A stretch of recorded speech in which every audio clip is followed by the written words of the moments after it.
सुप्रभात प्यारे विद्यार्थियों, हमारी ऑनलाइन क्लास को आगे बढ़ाते हुए बिना देर किए हुए आज हम चल रहे हैं हमारी पार्ट 2 लाख की चूड़ियां। कहानी है कामतानाथ की, कक्षा 8 वसंत बाग 3 का दूसरा पार्ट लाख की चूड़ियां। पहला पार्ट ध्वनि के बारे में पढ़ा, सूर्यकांत त्रिपाठी निराला की कविता थी। दूसरा पार्ट कहानी विधा है और इस विधा को हम आगे बढ़ाते हुए इस क्लास को हम पिछली क्लास में आपको जोड़ना चाहता हूँ। पिछली क्लास में हमने पढ़ा था कि इसमें बदलू काका होते हैं और एक लल्ला होता है जनार्दन जो लेखक होता है। तो जनार्दन या लल्ला हमेशा अपने ननिहाल में मामा के वहां गर्मी की छुट्टियों में जाता था। जब भी छुट्टियों में जाता था तो अधिकतर समय उसे लेखक का बचपन में इसे लाख की चूड़ियां बनाने वाले बदलू काका है उन्हीं के पास व्यतीत होता था।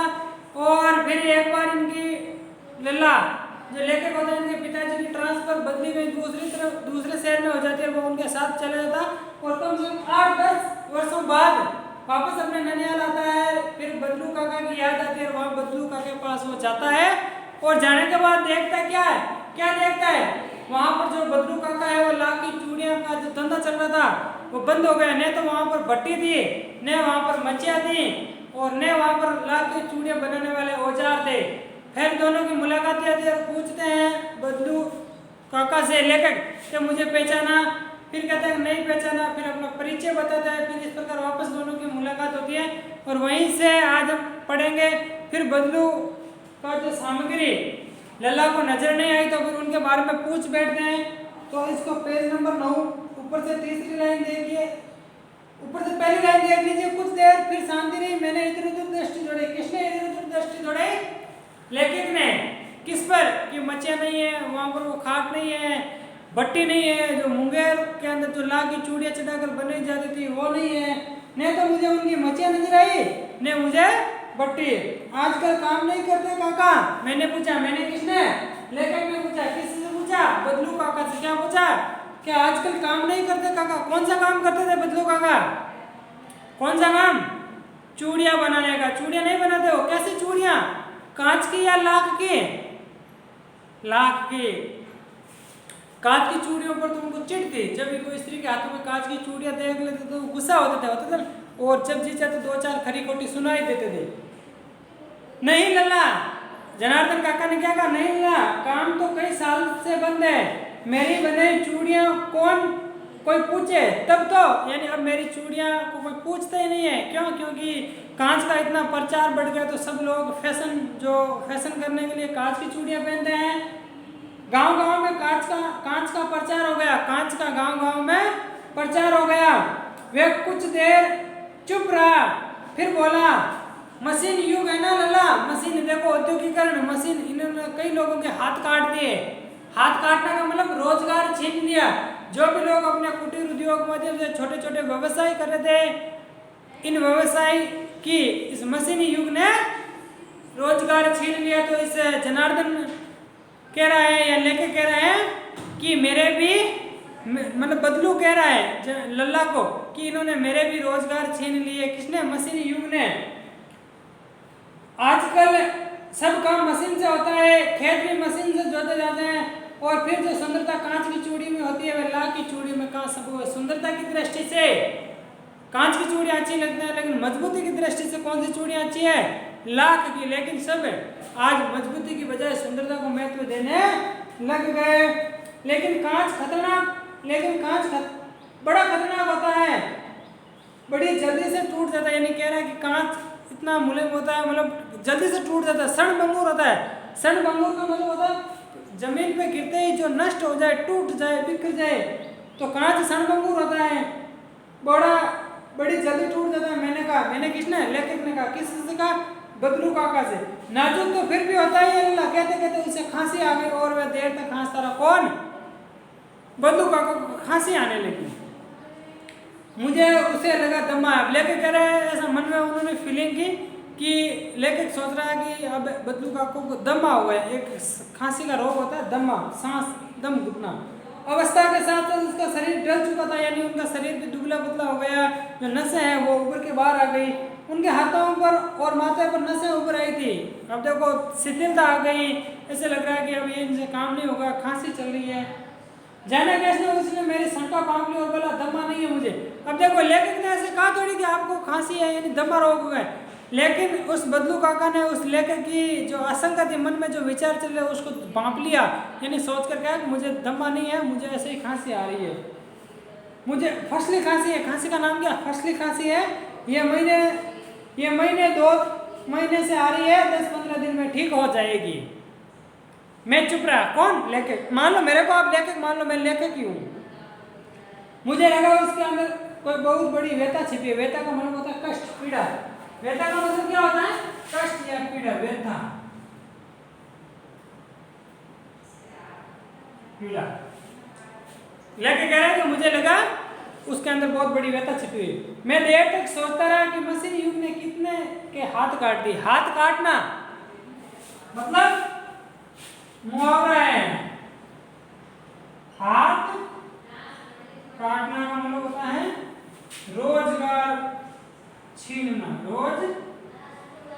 रोजगार हटना या रोजगार छीनना।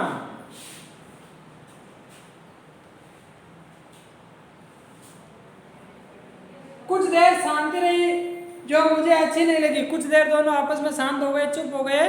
जो लेखक कह रहा है कि मुझे अच्छी नहीं लगी। आम की फसल अब कैसी है? लेखक बदलू काका से पूछ बैठा कि आम की फसल अब कैसी है काका? कुछ देर पश्चात मैंने बात का विषय बदलते हुए पूछा, यानी देर तक तो काफी देर तक शांति रही, तो पूछा कि आम की फसल कैसी है अब काका? अच्छी है लला, बहुत अच्छी है, उसने लेख कर उत्तर दिया और अंदर अपनी बेटी को आवाज दी, अरे रज्जो, लला के लिए आम तो ले आओ। फिर मेरी ओर मुखातिब होकर बोला, माफ करना लला, तुम्हें आम खिलाना भूल गया। जैसे ही लेखक ने आम की बात की तो बदलू काका ने अंदर से अपनी बेटी को आवाज लगी। बेटी का नाम था रज्जो। क्या नाम था? रज्जो। बेटी का क्या नाम था? रज्जो को आवाज लगाई कि हे बेटी रज्जो, लल्ला के लिए आम लेकर आ, लल्ला के लिए आम लेकर आ। मेरी ओर मुताबिक का मतलब होता मेरी ओर देखकर। नहीं काका, आम तो इस साल बहुत खाए। मना कर रहा है लेकिन आम तो बहुत खाए। वाह वाह, बिना आम खिलाए कैसे जाने दूंगा तुझको। वो बदलू काका कह रहा है कि जब पहले आप आते थे तो रोजाना मैं आपको आम खिलाता था, और क्या खिलाते थे आप बताओ? लल्ला को बदलू काका एक तो आम खिलाकर बेचते थे, और क्या बचा कर रखते थे? क्या? गाय के दूध की मलाई भी बचा कर रखते थे। आगे देखिए, आगे वाला पेज 10। मैं चुप हो गया। मुझे वे दिन याद आ गए जब मैं मेरे लिए मलाई बचा कर रखता था। वो दिन भी याद आ गए जब मलाई बचा कर रखता था। गाय तो अच्छी है ना काका? मैंने पूछा। पहले आम की फसल के बारे में पूछा, आम की फसल अच्छी, आम लेके आ गई रजो। अब गाय के बारे में पूछ रहा है लेके। गाय तो अच्छी है ना काका? मैंने पूछा। इतने में रजो, गाय कहाँ है लला? 2 साल हुए, बेच दी। कहाँ से खिलाते? यानी गाय को भी मैंने बेच दी, खिलाने के लिए चारा नहीं था, इसलिए गाय को भी बेचना पड़ा। इतने में रजो उसकी बेटी अंदर से एक डलिया में ढेर से आम ले आई। एक डलिया, एक कटोरी में आम के छिलके कटे हुए वो डलिया लेकर आ गई। ये तो बहुत है काका, इतने कहाँ खा पाऊंगा? मैंने लेके कहा कि ये ज्यादा हो जाएंगे, इतने में नहीं खा पाऊंगा। वाह वाह, व्यांस बड़ा शहरी ठहरे ना। देखो 20वें बोधन चिन्ह है, आश्चर्य के 20वें बोधन संबोधन करके कि शहरी हो ना इसलिए कम खा रहे हो हम, क्योंकि शहर वालों को कम बातें हैं, गांव वाले ज्यादा खाते। तो वो से एक कटाक्ष किया उन्होंने। मैं तुम्हारी उम्र का था तब से चौगुने आम एक वक्त में खा जाता था। एक बार में मैं तुमसे चौगुने आम खा जाता था। मान लो डलिया में 4 आम खाए तो 4 का चौगुना हो जाता है 16 आम खा जाता था। 16 आम की डलिया खा जाता था। आप लोगों की बात और है, मैंने उत्तर दिया। यानी लेखक ने अच्छा बेटी लल्ला को 4-5 आम छांट कर दो और इनके साथ में डाल दो, इनके पॉकेट में, इनके साथ में ये घर लेकर चले जाएंगे 4-5 आम। सिंदूरी वाले देना, सिंदूरी वाले आम, आमों की नजर होती है ना, दशहरी, लंगड़ा, सिंदूरी, तो सिंदूरी वाले आम देना। देखो लल्ला कैसे हैं, इसी साल ये पेड़ तैयार हुआ, ये जो आम खा रहे हो ना, ये पेड़ इस साल ही तैयार हुए और ये नया फसल, नया आम है, इससे पहले शायद इस पेड़ में आम नहीं लगे, पहली फसल के आम है। रजो ने 4-5 आम अंजुली में लेकर, अंजुली यानी ऐसे हाथों में पकड़ करके लेकर मेरी ओर बढ़ा दिए। आम लेने के लिए मैंने हाथ बढ़ाया तो मेरी निगाह एक क्षण के लिए उसके हाथों पर ठिठक कर गई। किसके हाथों पर किसकी निगाह पड़ी? लल्ला की नजर किनके हाथों पर? बदलू काका की बेटी रजो के हाथ की कलाइयों पर नजर पड़ी। अब ऐसा क्या था कलाई में, देखिए निगाह हाथों की ठिठक गई, गोरी गोरी कलाइयों पर ला की चूड़ियां बहुत ही फब रही थी, फब रही यानी शोभा दे रही थी, सुंदरता बढ़ा रही थी। क्या अब उस लाख की चूड़ियां, देखो कांच का प्रचार हो गया, लेकिन फिर भी लाख की चूड़ियां उनकी बेटी ने पहनी हुई थी अभी तक। बदलू ने मेरी दृष्टि देख ली और बोल पड़ा, ये आखिरी जोड़ा बनाया था। अब देखो फिर भी लेखक के मन में विचार क्या चल रहा था, वो बदलू काका ने बांप लिया। क्या बांप लिया? कि ये जो जोड़ा बनाया ना, ये मेरा आखिरी जोड़ा था, इनके बाद मैंने अपना काम बंद कर दिया, यही आखिरी जोड़ा था जो मेरी बेटी पहन रही है। बदलू ने मेरी दृष्टि देख ली और बोल पड़ा, ये आखिरी जोड़ा है बनाया था। जमींदार साहब की बेटी की विवाह पर, जमींदार की बेटी की विवाह ना, उनके बेटी के लिए मैंने ये जोड़ा बनाया। 10 आने पैसे मुझको दे रहा था, लेकिन वो मेरे को इनकी कीमत कम दे रहा था, 10 आने दे रहा था। मैंने जोड़ा नहीं दिया, कहा शहर से ले आओ। मैंने जोड़ा नहीं दिया, मना कर दिया और मैंने कह दिया कि शहर से ले आओ। मैंने आम ले लिए और खाकर थोड़ी देर पश्चात चला गया। कहाँ से? बदलू काका से अपने घर चला गया। मुझे प्रसन्नता हुई कि बदलू ने हार कर भी हार नहीं मानी। इसका मतलब है कि उनका रोजगार छिन गया। प्रश्न इंपॉर्टेंट है, बदलू ने हार कर भी हार नहीं मानी। पंक्ति का क्या भाव है, क्या आशय? तो इसका मतलब है कांच का प्रचार होने की वजह से सारे बदलू का रोजगार ठप हो गया। बदलू की और इनकम मतलब कोई आय का साधन नहीं था। आम की फसल थी, उनसे तो केवल घर का गुजारा, लेकिन उनकी इनकम सोर्स घर चलाने के लिए केवल एक ही धंधा था, लाख की चूड़ियां बनाना, वो ठप हो गया। मशीन युग का प्रचार हो गया। लेकिन इन विपरीत परिस्थितियों में भी बदलू काका ने हार नहीं मानी और अपना जीवन सही तरीके से मेंटेन किया। उसका व्यक्तित्व कांच की चूड़ियों जैसा नहीं था। उनका व्यक्तित्व इतना कमजोर नहीं था कि जरा से मुसीबत आए और डगमगा जाए, आसानी से टूट जाए। आसानी से टूटने वाला उनका व्यक्तित्व नहीं था। उनका व्यक्तित्व बेजोड़ था, दृढ़ था, मजबूत था।